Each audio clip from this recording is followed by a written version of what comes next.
So, you'd like to get straight on commas. Great, but there's not much point trying to teach you what you already know. So, I've got 3 exercises I'd like you to complete before I try to explain anything. Once you've finished these exercises, I'll have a better idea of your strengths and weaknesses, and so I'll be able to focus on any areas where you need extra help. So, here's the first exercise. I'd like you to put a comma into the appropriate places in each of these sentences by clicking on the space where you think it should go. When you've finished, click Done.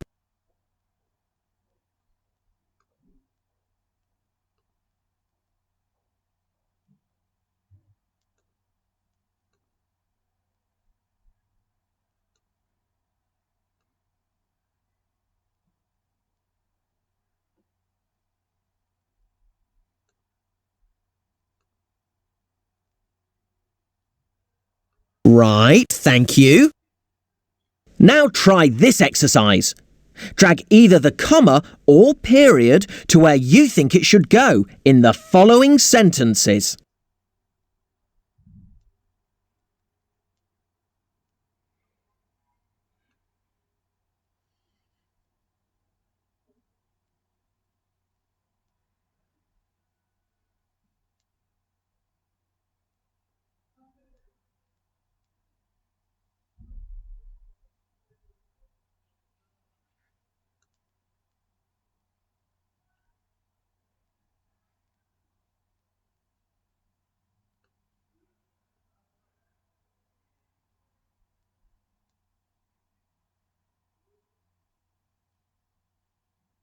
Thanks. Finally, I'd like you to punctuate these sentences properly by putting the commas in the appropriate places.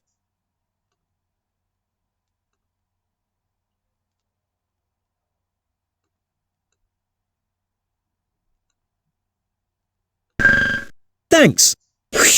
What that little diagnosis tells me is that we should focus on the sections on my menu here, which are highlighted in blue. You can, of course, click on any section, but these seem to be the sections that you need to focus on most. So let's start with the first highlighted item on the menu. So let's get going. What's a comma?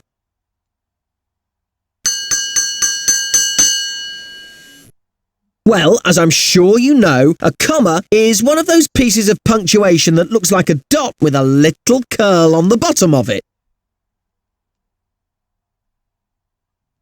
But what is it for? Well, one helpful way to understand the purpose of commas is to say that they are a writer's way of indicating to the reader that they need to pause when hearing the sentence.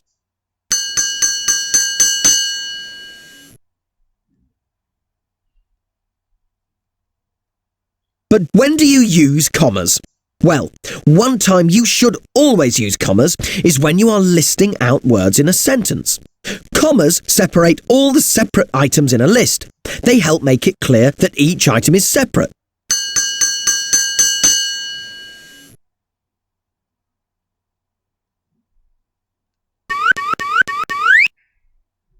For example, John, Jim, Peter, Tim and Mike went shopping. The commas are used here to help separate the items in the list, but you should notice that you don't normally put a comma before the and.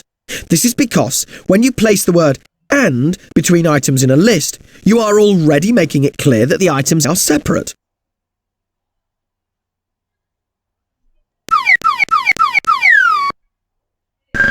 Now, to see whether you understand this idea of using commas in lists, try this. Punctuate these lists correctly by clicking where you think the commas should go.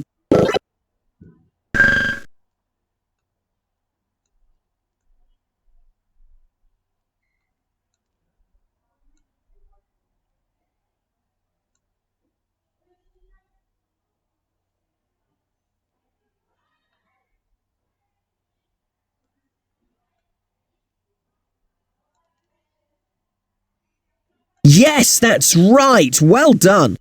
Commas are commonly used in lists to break up a series of individual objects, people or feelings. But remember that it's not customary to put a comma before the final and. So this means that sentence 1 should be punctuated with 2 commas, as so. Sentence 2 should be punctuated as so. Sentence 3 also needs 2 commas, as shown, and sentence 4 should be punctuated like this. Well, that's probably enough of this area for now. Let's move on. All right, you've been through the sections. One of the most common errors in punctuation is to use a comma when you should use a period. A period shows the end of a unit of sense. When an idea or set of ideas has come to an end, you complete it with a period, and then start a new sentence. A comma, by contrast, shows a break within the unit of sense.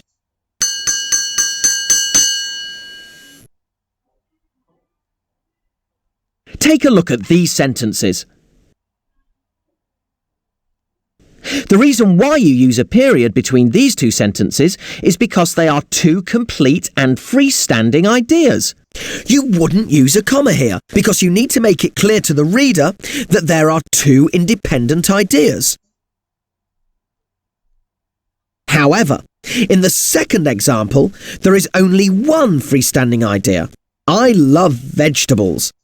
The words, the healthy option, is not a separate sentence. It can't really stand by itself.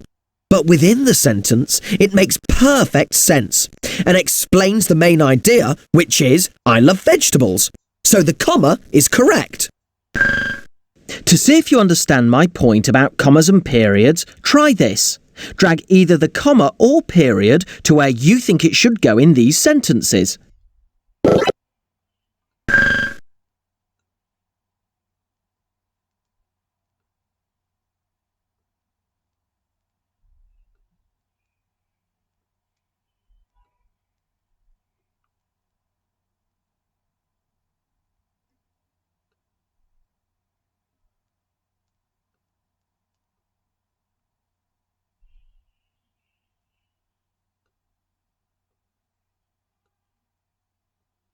Yes, that's right. Well done. Periods should always go at the end of sentences. There are two separate ideas. The first is that the house was cold, and the second is that it was the middle of winter, so these should be split by a period.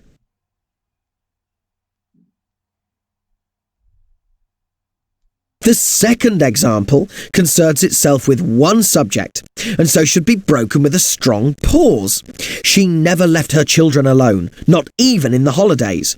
You couldn't use a period here, because not even in the holidays is not a freestanding sentence. It wouldn't make sense if it were just sitting there by itself. The same rule applies to the third and fourth examples. The soup was made with pounds of tomatoes, all from my shop. My favourite colours are red and blue, the colours of my football team.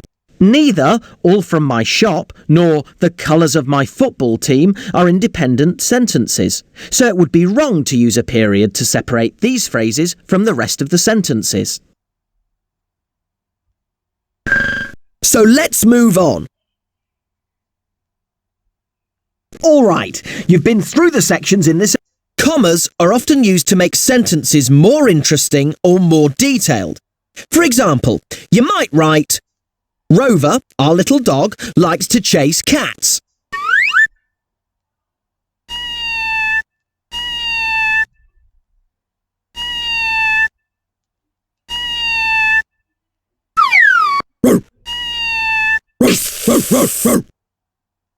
Or, last year I went to Paris, the capital of France.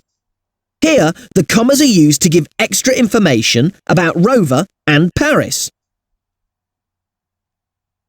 Rover likes to chase cats is a sentence in itself, but the phrase, our little dog, provides the reader with more information. The extra bit of information is called a phrase in apposition.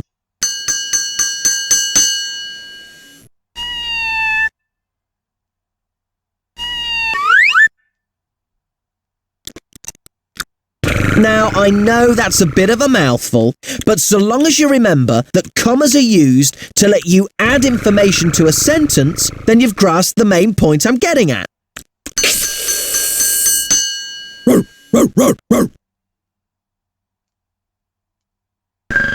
To see if you understand it, try to punctuate these sentences correctly.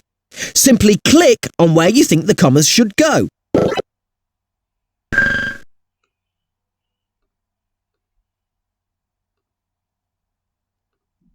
Yes, well done.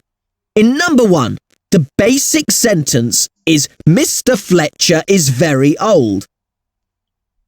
The phrase in apposition is the head teacher. This phrase provides extra information about Mr. Fletcher. By putting commas around this phrase, you make it clear that it's providing additional information about Mr. Fletcher. The same goes for number 2. The basic sentence is, the Amazon is in South America. But more detail is given to this sentence by the phrase, one of the world's longest rivers. So let's move on. All right, you've been through the sections in this area. Let's go back to the explanation.